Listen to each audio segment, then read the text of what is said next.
1 मे 2026 पासून स्वजनगणना सुरू झालेली आहे. म्हणजे तुम्ही घर बसल्या तुमच्या मोबाईलमधून तुमच्या कुटुंबाची जनगणना करू शकता. स्वतः जनगणना करायची शेवटची तारीख 15 मे आहे. जनगणना मोबाईलमधून कशी करायची चला एका मिनिटामध्ये सांगतो. सर्वात प्रथम तुमच्या मोबाईलमधून se.census.gov.in या वेबसाईटवरती यायचं आहे. आपलं महाराष्ट्र स्टेट इथे सिलेक्ट करायचं आहे.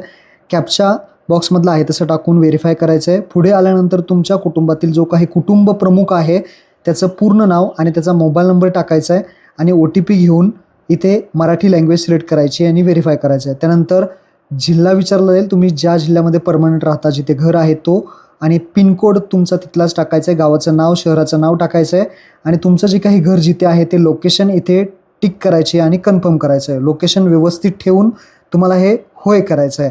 बरोबर केल्यानंतर तुम्हाला काही प्रश्न विचारले जाईल. तुमचं घर कसं आहे, तुमची कॅटेगरी कुठली आहे, तुमच्या घरामध्ये किती व्यक्ती आहेत, अशा प्रकारचे 33 प्रश्न हे विचारले जातील. तुम्ही हे 33 प्रश्न स्क्रीनवरती सुद्धा पाहू शकता. 33 प्रश्नांची उत्तरे तुम्हाला व्यवस्थित इथे जी आहेत तीच तुम्हाला द्यायची आहेत. सगळे प्रश्नांची उत्तरं व्यवस्थितरित्या तुम्ही इथे दिल्यानंतर तुम्हाला हा जो फॉर्म आहे तो सबमिट करायचा आहे.